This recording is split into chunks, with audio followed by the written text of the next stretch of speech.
some key ideas that I've learned from my business experiences. And at each stage, I've learned something very valuable.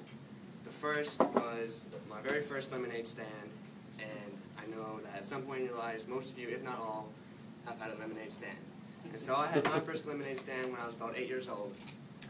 And what I discovered is that it really helps to have the right people working for you. And so I noticed, for some reason, if you had your cute little sister sitting next to you at the stand, you got a lot more business. And I also noticed, for some reason, people didn't want their change when you gave it to them. They said, oh, keep it, you know? So you got to have the right people working for you. My next experience was what I like to call the eBay stage. I spent several years buying and selling on eBay. And I learned very effective strategies for buying and selling. And I learned how to bid, when to bid, how much to bid, and how to get the most for my money. And I also learned how to use eBay to research products that I wanted to buy, or that I wanted to sell. And so I was able to price it to where I can make a profit, but still make it competitive with other sellers. And so it gave me the opportunity to shop around, and I can just kind of sit there in my chair, you know, lazily, and I could be doing all kinds of bidding and buying and selling. And so, in the next stage of my experience, I learned about supply and demand. And it was my 8th grade year and my first year in public school. And so I learned that what most 8th graders wanted, more than anything else, was gum.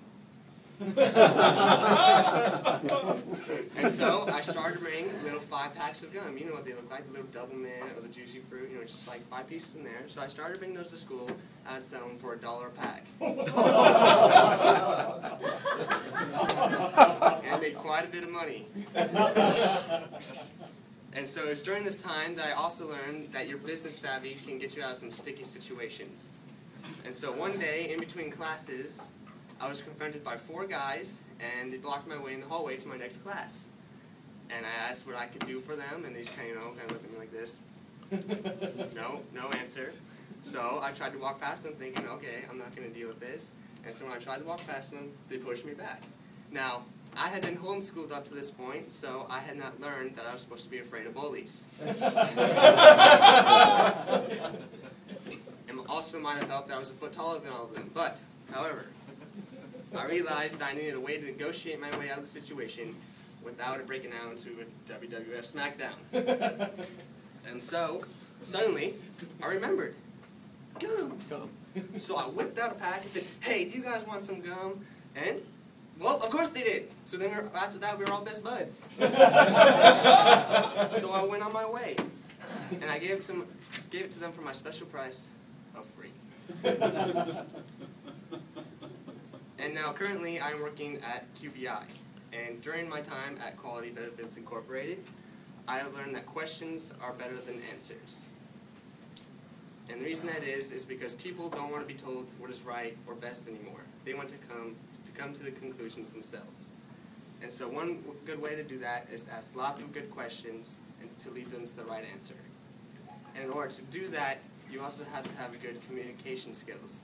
You gotta learn the best way to communicate with people, the best way to address your point, and how they're gonna understand it from their perspective and their cultural background. And it all started with a little lemonade. And so early, I learned it helps to have the right people working for you. You need to be strategic in buying and selling, the power of high demand and supply, and now the power of asking good questions and communicating effectively can make a successful business. And a little gum can help too. Gum anyone?